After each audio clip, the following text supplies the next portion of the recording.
નમસ્કાર, હું રાકેશ પંડ્યા. આપ નિહાળી રહ્યા છો અડીખમ ગુજરાત. મહીસાગર જિલ્લાના મુખ્ય મથક લુણાવાડા ખાતે આવેલી એડિશનલ સેશન્સ અને સ્પેશિયલ પોક્સો કોર્ટે એક ગંભીર અને સંવેદનશીલ કેસમાં ઐતિહાસિક ચુકાદો આપ્યો છે. વર્ષ 2025માં 16 વર્ષ અને 8 માસની સગીરાને લલચાવી ફોસલાવી ભગાડી જઈ તેનું શારીરિક શોષણ કરનાર લાલસર ગામના આરોપી કિરીટભાઈ શાંતિલાલ પ્રજાપતિને 20 વર્ષની સખત કેદની સજા ફટકારવામાં આવી છે. આ ઉપરાંત કોર્ટે પીડિતાને રૂપિયા 3 લાખનું વળતર ચૂકવવાનો પણ આદેશ કર્યો છે. બનાવ અંગે પીડિતાના પરિવારજનોની ફરિયાદના આધારે કોઠંબા પોલીસ સ્ટેશન ખાતે આરોપી સામે ભારતીય ન્યાય સંહિતા બીએનએસની વિવિધ કલમો તેમજ પોક્સો એક્ટ હેઠળ ગુનો નોંધવામાં આવ્યો હતો.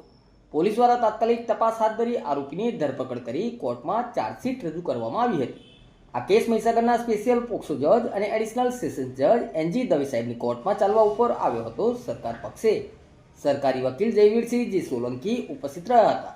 સરકારી વકીલે કોર્ટ સમક્ષ દારદાર દલીલો રજૂ કરી હતી. સને 2025માં લુણા તાલુકાના લાલસર ગામના રહેવાસી કિરીટકુમાર શાંતિલાલ પ્રજાપતિએ 16 વર્ષની સગીરાનું અપહરણ કરેલ હોય સદર આરોપી વિરુદ્ધ કોઠંબા પોલીસ સ્ટેશનમાં ગુનો નોંધાયો.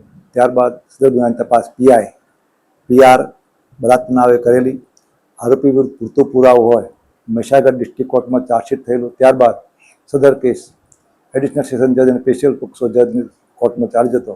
અમો સરકાર તરફે અને આરોપી વિરુદ્ધ પૂરતો પુરાવો રજૂ કરતો સ્પેશિયલ પોક્સો જજ અને એડિશનલ સેશન જજ એનજી દવે સાહેબે આરોપીને 20 વર્ષની સખત કેદની સજા, દંડ તેમજ ભોગ બનનારને વળતર પેટે રૂપિયા 3 લાખ ચૂકવવા કાનૂની સેવા સત્તા મંડળ મહીસાગરને હુકમ કરેલ છે.